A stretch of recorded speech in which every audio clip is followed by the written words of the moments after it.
Welcome to Revenue Rehab, your one-stop destination for collective solutions to the biggest challenges faced by marketing leaders today. Now head on over to the couch, make yourself comfortable, and get ready to change the way you approach revenue. Leading your recovery is modern marketer, author, speaker, and chief operating officer at Tegrita, Brandi Starr.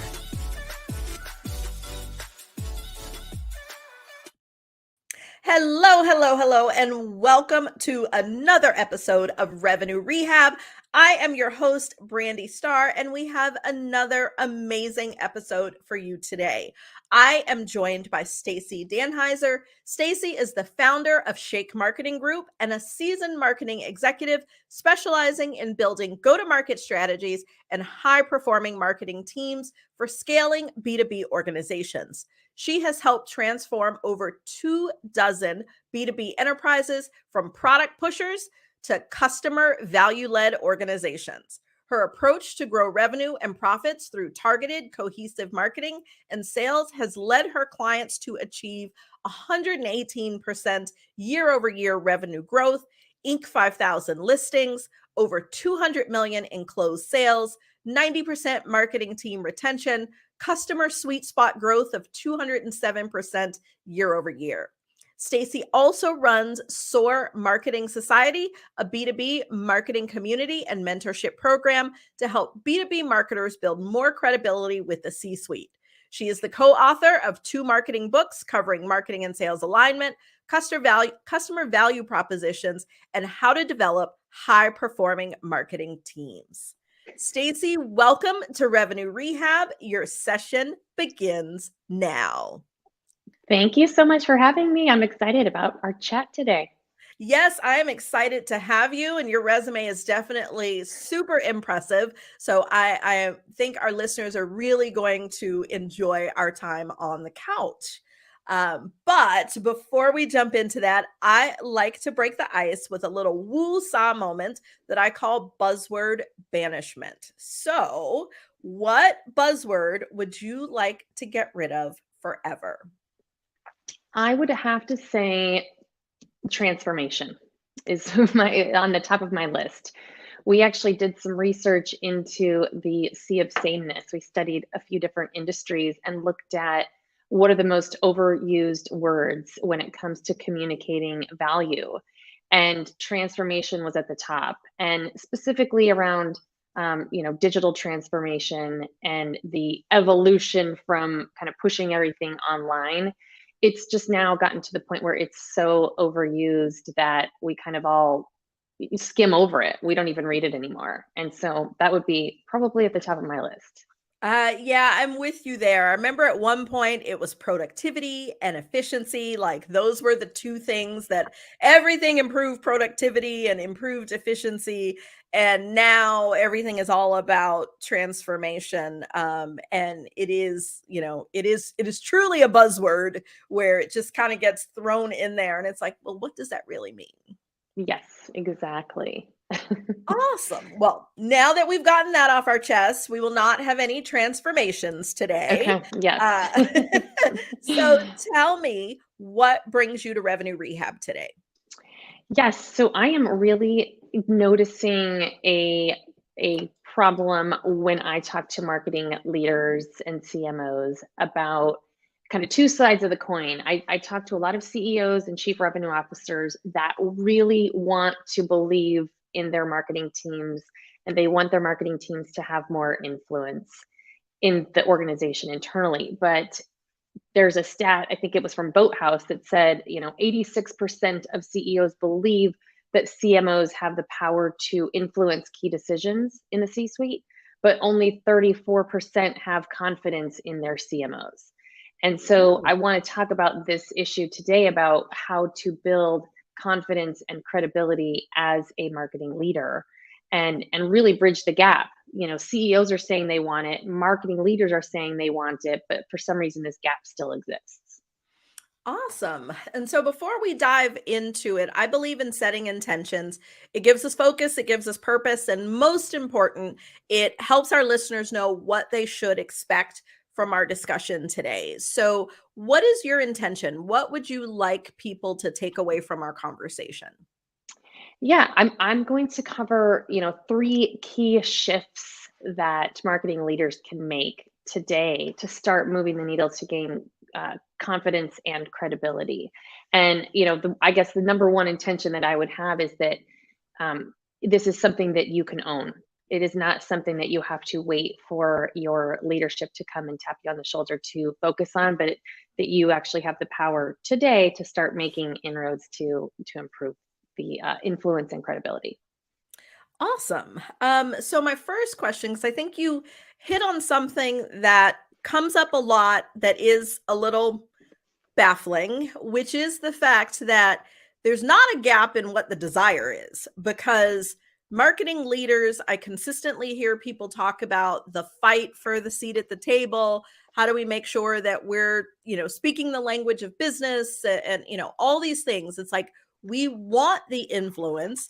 We know that we have the right information and insight to influence our organizations. What I'm hearing you say is that CEOs want that from marketing.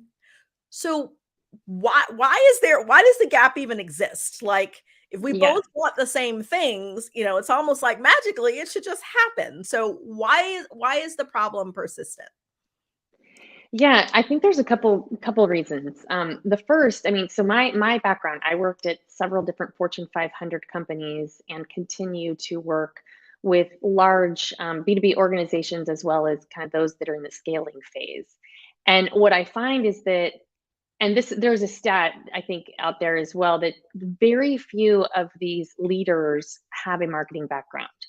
So they are trained as engineers, they're trained as finance professionals. They are brought up in a different world, learning a different process and a different way of looking at things that marketers, by the way, are not trained on. So automatically you have this disconnect because we have different thought worlds and different perspectives. And so that leads to a miscommunication often with the business and the CEO relying on the finance people. I mean, they have the tightest relationship is really between the CEO and the CFO. And then marketing comes in dropping all of this jargon and starting to talk about brand narrative and brand purpose and value propositions and messaging and positioning and brand essence and ABM and content, and none of that is language that the CEO or the CFO is used to hearing, nor are they versed in it. So like the dictionary, in other words, is completely different. So I think those are kind of the two big worlds or perspectives to understand is marketers and the C-suite are really not talking the same language, if you boil it down. Okay. And I know, like, this conversation has come up a couple of times, just both in the podcast as well as just in some of my one-on-one conversations. And, others have said that it is almost a learning gap. So, for example, in episode 9, I talked to Adam Watterson, and he was talking about, uncoupling from marketing and moving, his journey and moving into product engineering so that he Mhm. could learn some of those things that were a gap.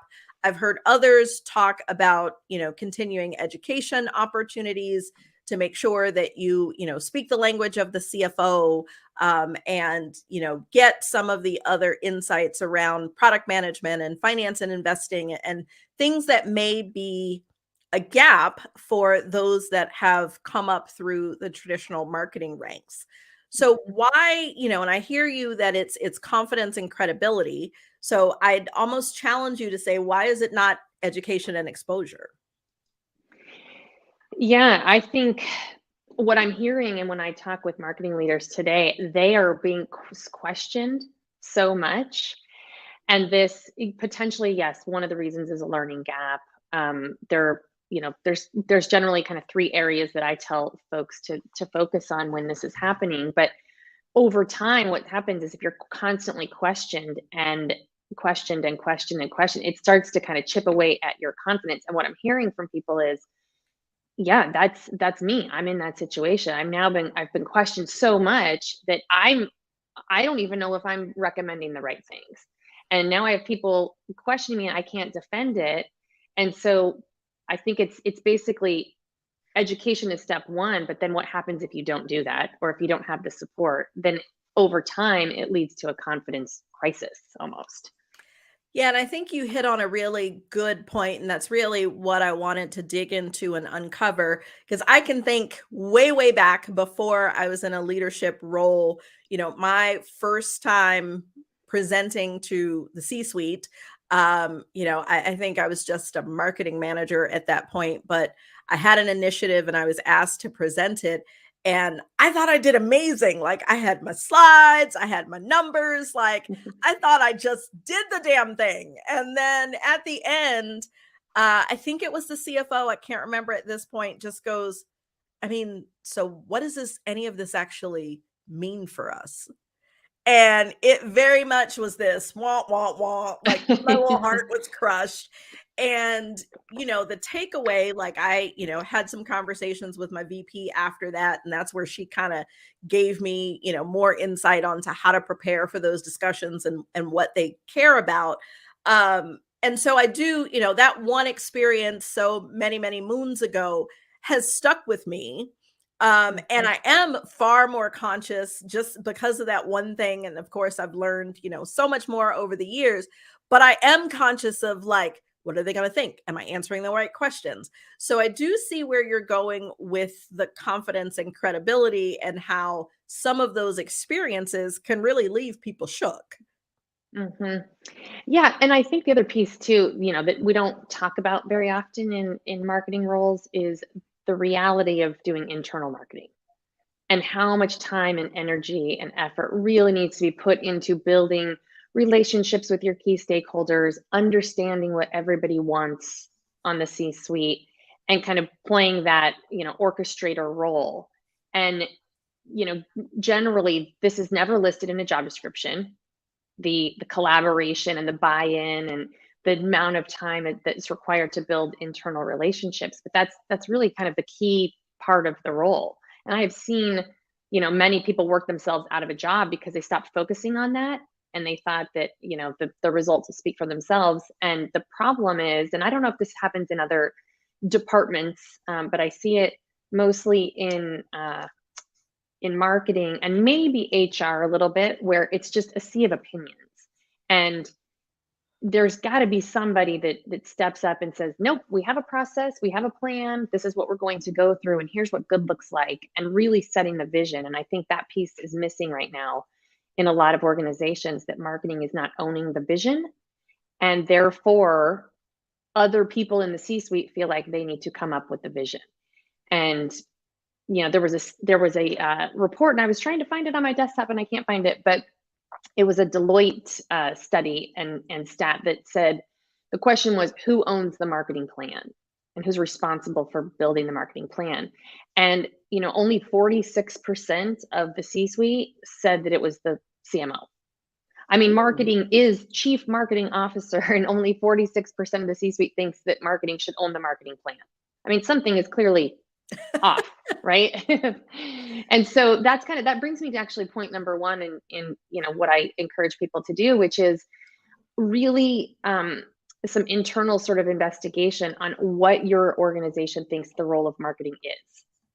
And I learned this a little bit the hard way. I grew up in consumer marketing, where we were not questioned. We had very big budgets. I worked for large organizations, multi-million dollars. We were doing sponsorships and TV ads, and we sponsored NASCAR and the Olympics, and marketing was sales. We put money into marketing and branding, and then we got sales. There was no separate sales department. So when I switched over to B2B, all of a sudden it's marketing with this tiny little budget, and then we had this sales organization who was really responsible for driving sales over the finish line.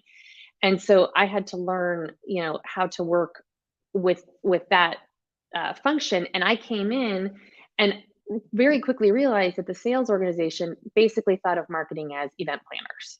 Marketing does events. We have this whole entire calendar of events, and here's the things that we want to, golf sponsorships and other trade shows and things like that. And, meanwhile, I was like, wait, marketing is not just events. Marketing is so, but it took me some time to set the vision and to share with them that marketing is more than events. But it was a very useful exercise, and I still go through this a lot today when I do evaluations and assessments for companies in the marketing team. I always ask the C-suite, what do you think the role of marketing is? Because perception is reality, and that is what you have to work with. And so if they say, well, marketing is there to generate leads, or marketing is there to put events together, or marketing is there to ship out collateral, just depending on the industry, people have a different lens that they're viewing marketing through. So that's kind of always a good starting point, is to see what you're working with, and then I always write this down, because that's the language then that I want to feed back to them. That's what they view the department as, and then now we're talking the same language. Marketing is there to tap into what the customers value and to help us communicate and grow our business. Great. That becomes really the sort of mantra or mission for the marketing organization, versus filling it with a whole bunch of, jargon, which is what a lot of marketing teams do today. Yeah, and I love that as a starting point, because if you think about in any situation, if two people, or in business, a group of people, go into a situation with a different vision of what good looks like or what we're trying to accomplish, it's like you've started off at a conflict, from the beginning. And I use a lot of dating analogies, especially because, this is a play on therapy. And one of the things I thought about, or one of the things that I learned, was there was an example of a husband and wife that, got married and immediately had all this friction when they moved in together. And it was a situation where the wife was like, "Hey, honey, there's a leak in the kitchen sink." And the husband calls plumber. Plumber comes out the next day, fixes the kitchen sink. Husband feels like, okay, mission accomplished, job well done. Wife is annoyed. And he doesn't understand why the wife is annoyed, because from her perspective, it was a husband's job to fix it. She expected him to go to the garage and grab a wrench and get up under the sink and make it work. And he's like, that's not my skill. He grew up in a house where the dad made sure things were taken care of, but wasn't the one to do them.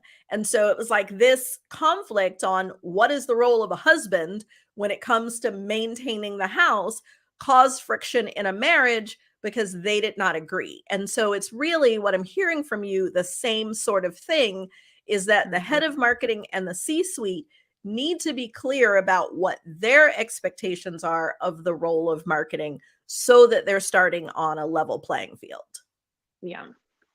And I have found that, exactly, I love that analogy. And I've found that, I've been asked to review job descriptions, and I don't think that is a good gauge for how somebody views the role. A lot of these job descriptions seem to be, somebody went to Google, typed in a, CMO or VP of marketing, and copy and pasted a whole bunch of bullet points together and put it into one job description. And that's usually what happens. And that's usually what happens. And if you were to peel back the onion a little bit on like what each of those bullet points mean, that I don't think the company could really defend or ask. So some people I've heard, hey, I read the job description. This is perfect. This is exactly meant for me. And then I got into the organization, and all of a sudden culturally we're not aligned, and everybody has a different vision of marketing and what we should be doing. And now I'm just frustrated. And I don't think job descriptions are currently set up to, capture all of that and how the culture views marketing and the role of marketing in the organization. So that's why I like to do this as an exercise. And it's something that you can do right now, or even do like a quick little survey. Hey, I'm planning for the year, and a quick question for everybody anonymously. Can you guys answer this one question? What do you believe the role of marketing is in our organization? We're coming up with a new mission. And just to see what you get back, what do you think marketing is responsible for? And so I think it's just a good place so that you know what you're working with, because you can't change anybody's minds if you don't know what they believe in the first place. Awesome. So point number 1 is the internal investigation. Give us number 2. Okay, number 2 is about knowing your customer. So this one, seems obvious, and we talk a lot about this, but the CEO and the rest of the C-suite want marketing to come to the table with the best understanding of the customer and the most insights of the customer. Now, what I'm finding, because I've been doing some research with a scorecard that I created, as well as just my client work, is that very rarely do marketing departments, especially in B2B, budget for any customer research.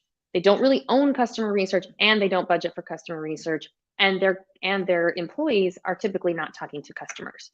So that begs the question, well, then how are they learning about the customers? Well, they're getting, secondhand information from either the customer success team, that's usually kind of on the operations side, or complaints kind of post customer, or from the sales organization. But keep in mind that these are generally fragmented pieces of information that are coming across, not necessarily a holistic view of what's happening in the customer's world. So it's a piece that, at minimum, because at minimum, I believe companies should be budgeting for real customer research that is a formal process, that is led by a neutral party, that is not seen as, because the problem with, if you try to run this in-house as a formal project, sometimes people view it as coming with a whole bunch of biases, and that you're here to throw the sales team under the bus or throw the customer success team under the bus. And so by outsourcing it to kind of a neutral third party, you kind of remove that piece of the puzzle, and that somebody is just presenting information back to the business and how to make decisions based on that. So that piece, though, is, very rarely I find that marketers get very stuck in, and you can even see it now that how roles are designed, there's a lot of specialization in the marketing function, right? There's marketing operations, and there's all of the digital pieces. It's somebody that just does social media, or just does website, or just does copywriting, or just does creative development. And what you don't really have, unless the organization is larger, and then we're starting to see this a little bit more with some really big global organizations, where they're starting to come back to the customer focus, which is, okay, now we have a head of marketing for financial services segment. We have a head of marketing for the healthcare segment. We have a head of marketing for, the various customer segments that they're served, because the whole purpose is to get smarter and better and more relevant to that customer group. And so marketers that are, brand new in their career, or are so specialized in a tactic, are missing the big picture, which is, what do our customers think, and how do we bring this insight back to the business and make decisions based on that? Okay. And so just connecting this back to the confidence and credibility in the C-suite, what I'm hearing is, when you, as the head of marketing, know your customer, and the word know in capital letters, when you really know your customer, that is going to lead to more confidence in speaking about what the plan should look like and how marketing should be run to support that customer, and the credibility. I want to make sure that we connect. Yes. Yeah. Well, what it actually does, yes. So some number one, it gets you invited to those strategic conversations, because now you are seen as the authority and the voice of what is happening with our customer base. Nobody else around the table right now. Who do they rely on for that? Generally the sales team, but that is a very short-term view of what's happening this month or this quarter. So the sales team can say, well, here's what's happening, and here's the top 5 deals, and this one fell through, and this one is on, hinging on the edge, or whatever. So you have sort of that short-term view, but if you have marketing who is now looking at sort of the long-term view, here's what's happening in the market, here's what's happening in the industry, here's what's happening with our top customer segments, here's what's happening with, we said we want to grow in financial services segment. Let me tell you what's happening in the financial services segment. This is how I think our business can be relevant to the financial services industry right now. That is what I'm talking about. All of a sudden, everybody kind of leans in because they're interested. Nobody else is presenting that level of detail and information and insights about the customer base. And that's what the business wants. The business wants a guarantee right? Or a collective decision-making capability to say, we understand where the market's going, we understand what customers want, we understand what big issues and challenges are, and we're excited because we have an opportunity to solve those issues and problems. And it's just a different lens that, marketers, I think, I have like a 9-step framework. Step 8 is execute. And everybody seems to want to start at step 8. Let's execute. And this is taking a step back saying, nope, we're not just, and so what happens, in a board meeting or a stakeholder meeting is that marketing comes in and they're just presenting on execution. Here's the 5 campaigns we're running. Here's how we're doing. Here's our customer acquisition cost. And that's a very execution oriented view of marketing versus sort of that bigger picture of strategy and how this connects back to the business. Awesome. So I want to hear point number 3. You've got me on the edge of my seat. Okay. We've got internal investigation, know our customer, and number 3. Okay. So number 3, which we kind of, you alluded to at the beginning, but it's about knowing the business. So there is another stat that I saw, and I think who came up with this one, Operational Marketing Index was the source of this. Less than 40% of marketers create goals that align with business objectives. So if you think about that from for a second, why? I don't, it's confusing to me that marketing has their own separate goals from the business. But also it tells me that maybe marketing just doesn't understand the business and that they don't really understand what the business is trying to achieve. And so, this is something that I recommend. This is kind of going back to that education piece, either taking a class about how to read financial statements or sitting down with the finance people and building a dashboard together. But really the things that you want to understand are, what are the revenue targets for the organization and how are those broken down and measured? Is it by month? Is it by quarter? Is it by year? By segment? By geography? Like really getting by product line? That is what's driving the business. That's how the business is being measured. So marketing absolutely needs to know these. Now, in my experience working with marketers and salespeople, sales can rattle these off at the top of their head. They know exactly what they're trying to achieve, and it's like their driving force. Marketers, when you ask this question, it's, I got to get back to you on that. I have no idea. I think it's in a slide somewhere buried in my email. And so it's making that top of mind because that is the goal of the business. And that's pretty much what you need to also be aligned to. The next piece about the business is understanding who the top competitors are and really getting a clear understanding of who the company perceives to be competitors and how the company perceives them to be different or better, themselves to be different or better. So again, this is an alignment thing because I find that most companies they cannot agree on this. You ask 6 different people and they're all going to say 6 different things. So marketing as kind of owning that piece that is always sort of top of mind. The third is around which customers are the most profitable and why. And this is something that is really interesting because I worked in an organization where we went through 8 or 9 company acquisitions while I was there. So we kept inheriting all of these different customers. And on the surface, you could say, wow, we have a lot of customers. This looks great. But really, there was a very few that were a highly profitable customer segment because the cost to serve some of these were so expensive. They called multiple times a day. They needed a lot of help and assistance. And we weren't getting enough money really to justify that cost. So sometimes people look at, oh, well, we have 25 customers and they're all profitable, and that's just not going to be the case. So it's diving deeper into the data to understand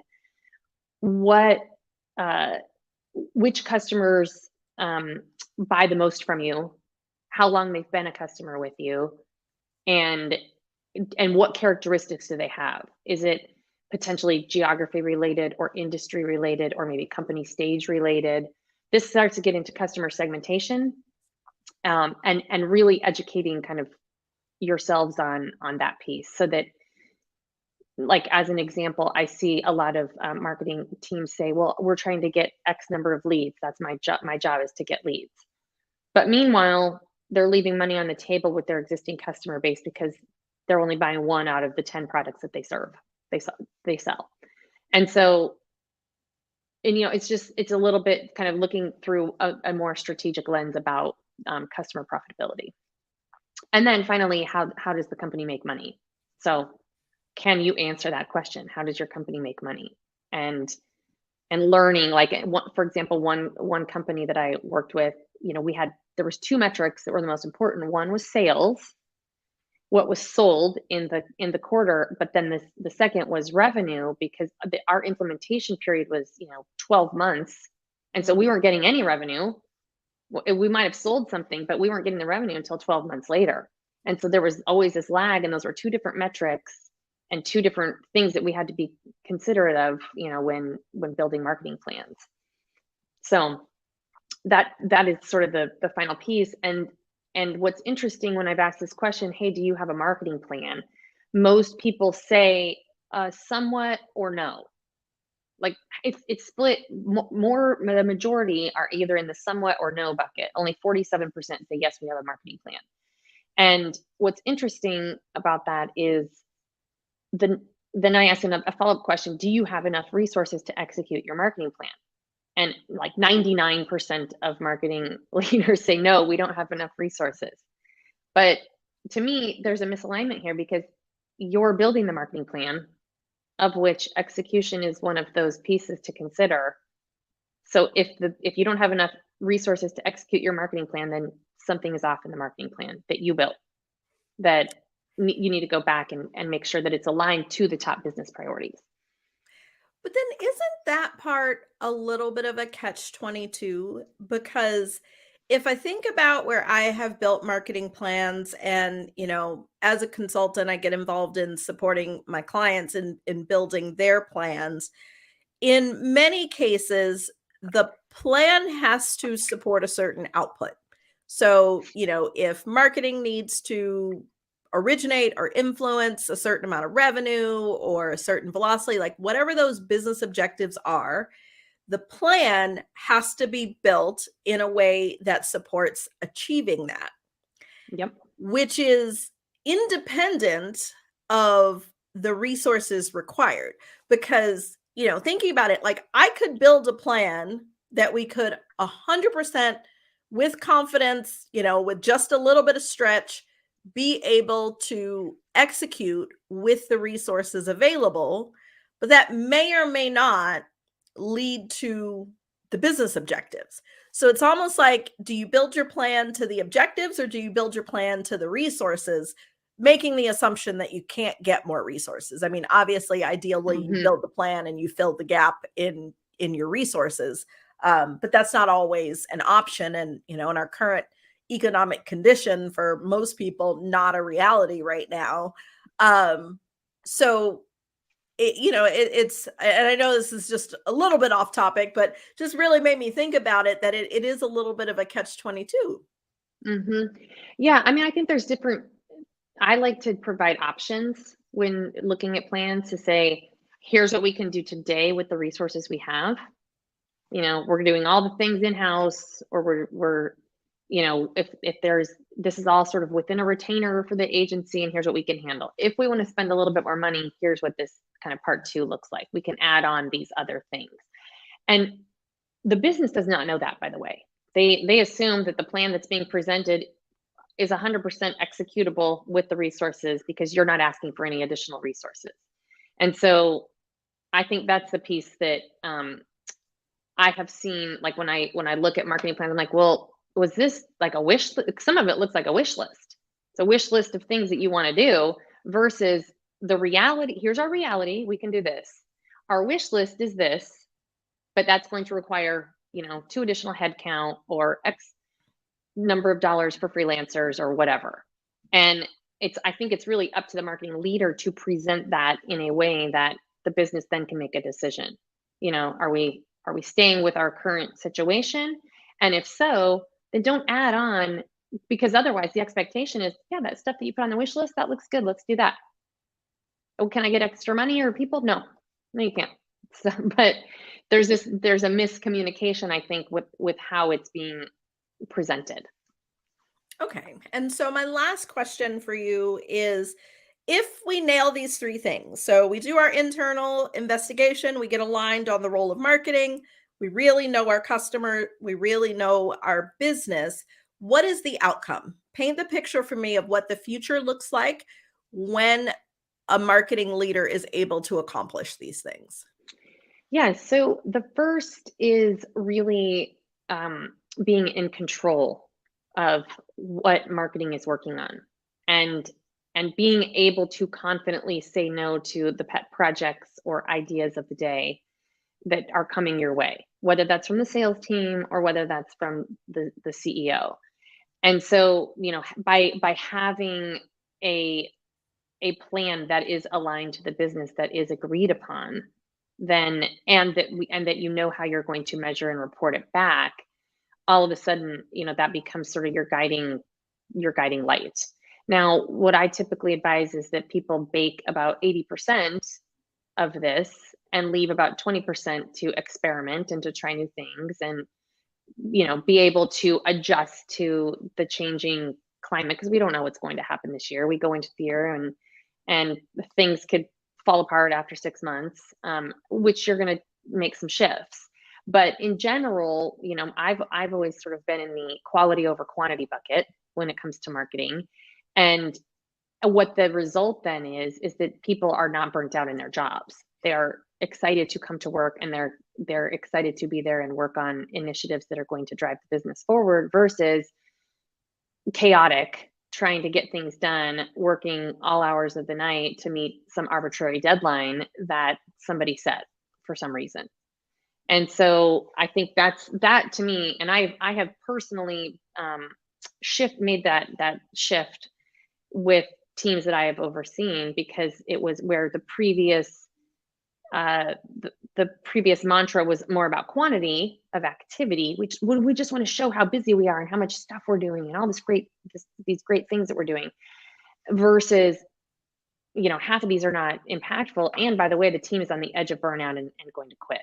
And so that to me is sort of the magical formula, is that people want to be there, they're excited about what they're working on, and by the way, what you're working on is meaningful and impactful for the business, and that you are now then, as a result, invited to participate in these strategic conversations, and working within your wheelhouse of what you were meant to do as a marketing leader.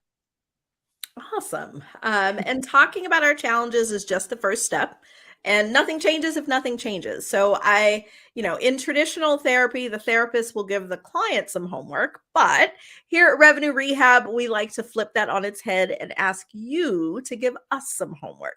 So I always like to ask our guests to give us that one thing. What's our one action item if we are trying to move in the direction of gaining more confidence and credibility with the C-suite? What's our first step?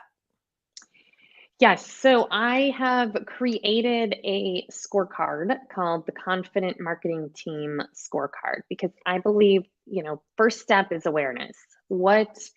How are you currently performing, and if you realistically assess your team, what score would you give them?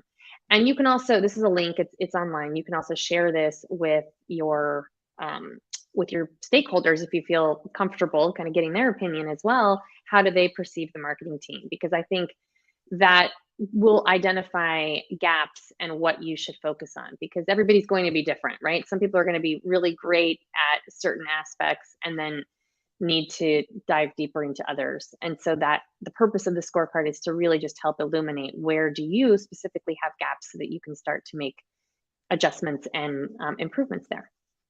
Awesome. And I can say I was a beta tester for the scorecard. Yes, and I thank can you. vouch that it is good stuff. And so we'll make sure to put the link to that scorecard in the show notes. So wherever you are listening, check out the details, and we'll have a link there for you, because I do think it is a great starting point of just being able to give yourself some insight. And I'm always a sucker for a good tool and the quizzes that help to give you something meaningful. So we'll definitely share that as well.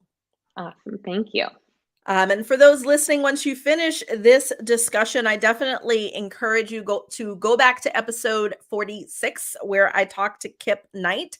And Kip also shared some similar statistics and sentiments around the CEO's perception of marketing and how to improve in this area. So if you haven't already listened to 46, that's a good secondary next step after listening to my discussion with Stacey today. Well, Stacey, I have enjoyed our discussion, but that's our time for today. But before we go, tell us, how can our audience connect with you? Yes, so I am on LinkedIn, Stacey Danheiser. Pretty active there. Would love to connect with you. I also, if you're in B2B marketing, I run a community called Soar Marketing Society. It's free for B2B marketers to join. And then also my website is shakemktg, as in marketing.com. Awesome. So we will put the links to those things in the show notes as well, so that everyone can stay connected with Stacey. Well, Stacey, thank you so much for joining me today. Yes, thank you for having me. I appreciate it. Awesome. And thank everyone for joining us today. I hope that you have enjoyed my conversation with Stacey. I can't believe we're already at the end. See you next time. Bye. You've been listening to Revenue Rehab with your host, Brandi Starr. Your session is now over, but the learning has just begun. Join our mailing list and catch up on all our shows at revenuerehab.live. We're also on Twitter and Instagram at Revenue Rehab. This concludes this week's session. We'll see you next week.